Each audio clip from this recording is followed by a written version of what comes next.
Hello viewers, আসসালামু আলাইকুম। সবাই কেমন আছেন? আচ্ছা, আজকে যে বিষয়টা আমি কথা বলবো সেটি হচ্ছে রাশিয়ার ভিসা নিয়ে অনেকের হচ্ছে একটু ভুল ভ্রান্তি আছে। তো সেই বিষয় নিয়ে আমি আজকে একটু আপনাদের সাথে আমি কথা বলবো। তো জানেন আপনারা কতটুকু মনোযোগ দিয়ে শুনবেন। তো শোনার আগে সবই একটু বলে দিচ্ছি আপনাকে।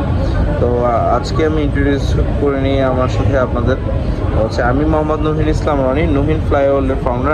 হচ্ছে নহিন ফ্লাইওয়ার্ল্ড এটি হচ্ছে ট্রাভেল এজেন্সি, নন আরএল ভুক্ত। ঠিক আছে। তো সেক্ষেত্রে হচ্ছে আপনারও কথা থাকতে পারে যে ভাই আপনি তাহলে আরএল ছাড়া কীভাবে কাজ করতেছেন। আচ্ছা, আমি আরএল ছাড়া কাজ করতেছি, আমি সাব এজেন্সি হয়ে কাজ করতেছি, বা এজেন্সি মানে যার আরএল আছে তার হয়ে আমি কাজ করতেছি। ঠিক আছে।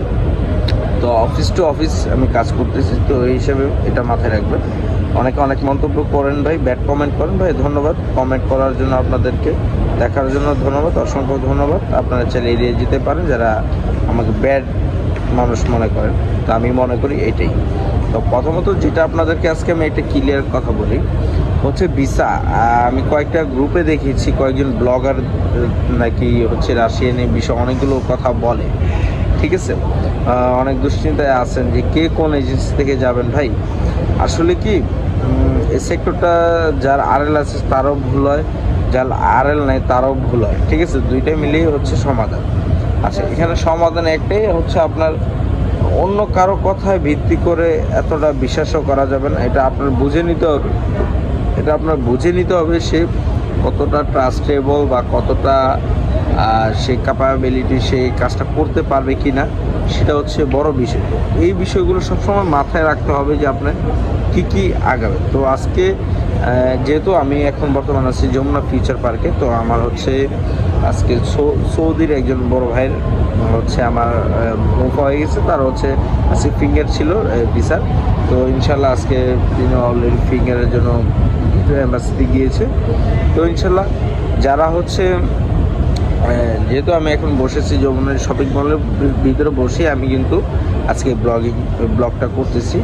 মানে আজকে যে জিনিসটা দেখলাম, একটা রাশিয়ান আমাদের বাংলাদেশে একজন ব্লগার ভাই, তো বিদেশ হয়তো কখনো মনে করছেন কি না জানেন, ওরা করতেও পারেন, বাট মানুষের রাশিয়ার খুঁটিনাটি হচ্ছে তথ্য নিয়ে সে হচ্ছে গ্রুপটাকে রান করে। তো ওই গ্রুপে মোটামুটি 2000-এর মতো না কত জানি ফলোয়ার্স আছে। আচ্ছা, অথেন্টিক গ্রুপ এখনও রাশিয়ার কারো নাই ভাই। রাশিয়ার গ্রুপ, একটা গ্রুপ অথেন্টিক হইতে হলে আমরা সবচেয়ে মেজর যে বিষয়টা দেখবো সেটা হচ্ছে রাসায়নিক কাজ করতেছে, রাসায়নিক করতেছে, এই ধরনের গ্রুপগুলোর আগে খুঁজতে হবে। এমন গ্রুপ নাই বাংলাদেশে। আপনি সব গ্রুপের পাল্লায় পড়ে আপনার দিশারা হবেন না। ঠিক আছে। আচ্ছা, একটা গ্রুপ পাইছি রাশিয়ান গ্রুপ, রাশিয়া তথ্য আপডেট না কি যেন একটা গ্রুপ আছে, রাশিয়ার কয়েকটা গ্রুপই আছে রাশিয়া দিয়ে। তো এই গ্রুপে একটা ভিসা কপি দেখেছি। তো এই ভিসা কপিতে একটা ভুল কি জানেন, প্রথমত একটা ডুপ্লিকেট থাকতে পারে, এটা হচ্ছে ডুপ্লিকেট আমি যেটা দেখেছি, মানে আমার ভিসা কপির সাথে ওইটা তেমনটা মিলে না, এই একটা গেল, এটাও হইতে পারে। দ্বিতীয় কথা হইলো হচ্ছে আপনি অ্যাম্বাসি ভিসা চেক করবেন কীভাবে আছে, আপনি ভিসা চেক করবেন সবচেয়ে পন্থা হচ্ছে যেটা আপনার হচ্ছে ভিসা কপি নিয়ে আপনি যাবেন হচ্ছে অ্যাম্বাসি গেলে আমি আপনার হচ্ছে ভিসা চেক করতে পারবেন। আর দ্বিতীয় কথা হচ্ছে ভিসা চেক করার ভিসাটা যখন আপনাকে দেখাবে পাসপোর্টের সাথে আর হচ্ছে ভিসার সাথে আপনার হুবহু সব কিছু মিলাবেন। প্রত্যেকটা ডিজিট, প্রত্যেকটা অক্ষর, প্রত্যেকটা বানান, স্পেলিং সব কিছু ঠিক আছে কিনা, আপনার পাসপোর্ট নাম্বার, আপনার নাম, মানে যার যা ডিটেলস আছে সব কিছু ঠিক আছে কিনা সেটা অবশ্যই মিলিয়ে নেবেন। আচ্ছা, সেখানে কিন্তু কোম্পানির নামও উল্লেখ করা থাকে। ভিসাটা আপনি যদি গুগল ট্রান্সলেটে যে ওই ছবিটা ভিসাটার একটা ছবিতে রূপান্তরিত করার পরে ছবি অপশনে যে যখন হচ্ছে ছবিটা রাশিয়ান ভাষা সিলেক্ট করে ছবিটা যখন ওইটাতে সাবমিট করবেন, দেন হচ্ছে আপনার ওই ভিসাটার ইংলিশে করবেন, কনভার্ট করবেন, দেন হচ্ছে আপনার ডিটেলস চলে আসবে একটা ওই, তাই আপনার একটা সাধারণ মানুষ আপনি বুঝতে পারবেন।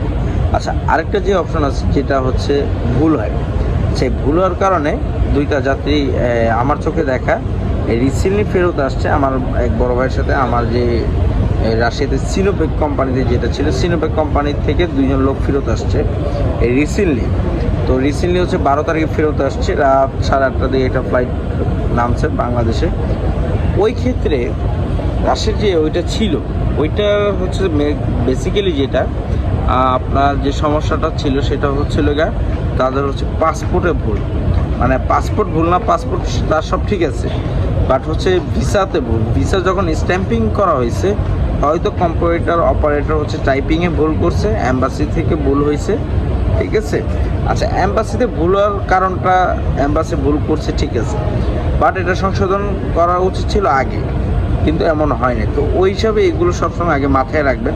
তো এই বিদেশ ফেরত আসবেন কি আসবেন না, আমি এটা নিয়ে একটা নেক্সট একটা ভিডিও আপনাদের মাঝে উপস্থাপন করবো ইনশাল্লাহ। ওই ভিডিওতে পাশে থাকবেন ইনশাল্লাহ। চ্যানেলটি সাবস্ক্রাইব করুন, বেল আইকনে ক্লিক করুন, অবশ্যই সাপোর্ট করবেন ইনশাল্লাহ। ভিডিওটি শেয়ার করুন, আরও আপডেট পাওয়ার জন্য পাশে থাকবেন।